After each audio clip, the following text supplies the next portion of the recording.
Doctor Barad છે અને હું એઝ ચીફ ઓપરેટિંગ ઓફિસર તરીકે સિનર્જીમાં છેલ્લા 7.5 વર્ષથી ફરજ બજાવું છું. ડૉક્ટરની બેદરકારીથી યુવકના મોતનો આક્ષેપ છે. હકીકત શું છે ને આપની શું કહેવું? જો પેલી વસ્તુ તો છે ને, ક્યારેય હંમેશા ડૉક્ટરનો એક જ કામ હોય છે, પેશન્ટની જીવન બચાવવું. બરાબર.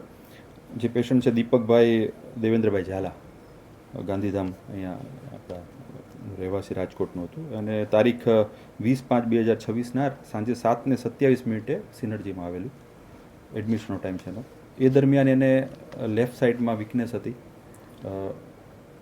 ઓનસેન્ટ વીકનેસ, એટલે હાથ પડી જતો હતો, હાથમાં ખાલી ચડી જતી. એટલે આપણે એનું MRI જે બધા રિપોર્ટ કરાવવાના હોય તો એના જમણી બાજુ મગજમાં સ્ટ્રોક હતો. એટલે એના કારણે જે અમારા ન્યુરોફિઝિશિયન હોય જેનો સબ્જેક્ટ છે એ ડૉક્ટરને આપણે કીધું. એટલે ન્યુરોફિઝિશિયનની અંદર એડમિટ થયા. જે તે સમયે ત્યારે પણ એમને બીજી પણ કમ્પ્લેન હતી, એટલે ચેસ્ટ પેન હતું, એટલે એમાં ECG કાઢ્યું હતું, એ નોર્મલ હતું. અને અહીંયા કમ્પ્લેન થતી હતી, એટલે એના માટેની કેરોટિડ ડોપલર કરાવ્યું છે. તો એમાં પણ એને 70% બંને બાજુ જે મગજને સપ્લાય કરતી નસ હતી એ 70% બ્લોક હતી. બરાબર. સો એ રીતે ડાયગ્નોઝ થયું.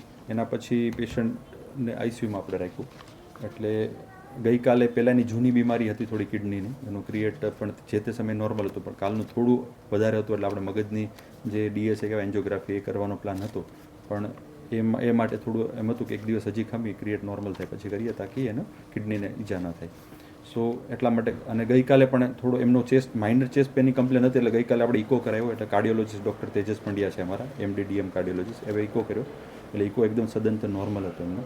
એમની રિપોર્ટ બધું આપણે પોલીસ ડિપાર્ટમેન્ટ આવ્યું છે અને CD વગેરે, એટલે એ પણ નોર્મલ એકદમ હતું. એટલે હૃદયમાં જે પ્રારંભિક, કેમ કે હૃદયમાં કોઈ પણ એમ કહે કે મને હૃદયનો દુખે છે, એટલે આપણે બે વસ્તુ કરાવતા હોય, ECG કરાવતા હોય, ઇકો કરાવતા હોય. એમાં કાંઈ એબનોર્મલ નીકળે તો આપણે ફર્ધર બધા રિપોર્ટ કરાવતા. એટલે બંને નોર્મલ હતા.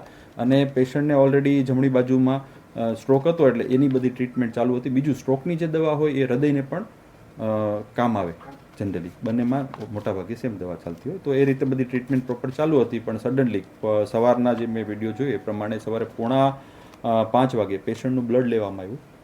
એ દરમિયાન પણ એકદમ સ્ટેબલ હતા. ફ્લેબોટોમી જે આવે સવારના રિપોર્ટ કરવા માટે બ્લડ લઈ ગયા.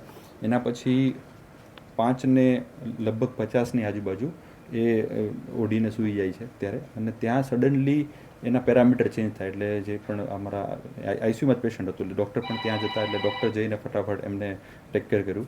અને અમારા ડૉક્ટર વાસુદેવ કરે છે, ક્રિટિકલ કેર સ્પેશિયાલિસ્ટ, એ આવી ગયા. હવે ઇન્ક્યુબેટ કર્યું અને પેશન્ટને વેન્ટી ઉપર રાખ્યું, CPR આપ્યું. લગભગ 20 મિનિટ સુધી CPR આપ્યા પછી પણ પેશન્ટ રિવર્ટ નહોતું. સો આમાં જે કોઝ છે એ સડન કાર્ડિયક એરેસ્ટ કહી શકો, એમાં કે અનનોન કોઝ હોય.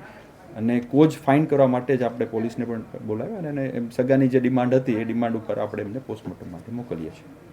એટેક આવ્યો એવું સડન કાર્ડિયક એરેસ્ટ એટલે જેમ આપણે અત્યારે આફ્ટર કોરોના આખી જે વેવ ચાલે છે કે ભાઈ ગમે ત્યારે ગમે સડન કાર્ડિયક એરેસ્ટ આવે, એ ટાઈપનું છે. એટલે આમાં કોઝ ડિફાઇન નથી થતું. એટલે થોડું પેશન્ટને સગાને, અને કોઈ પણ આજે ક્રિટિકલ પેશન્ટ હોય તો અમારા માટે ઇઝી થઈ જતું હોય એક્સપ્લેન કરવું. પણ જ્યારે પેશન્ટ ક્રિટિકલ હતું પણ એટલું નહોતું, એટલે બ્રેનની કમ્પ્લેન લઈને આવ્યો, આગળ હૃદયમાં કંઈ થાય એટલે ઓબ્વિયસલી.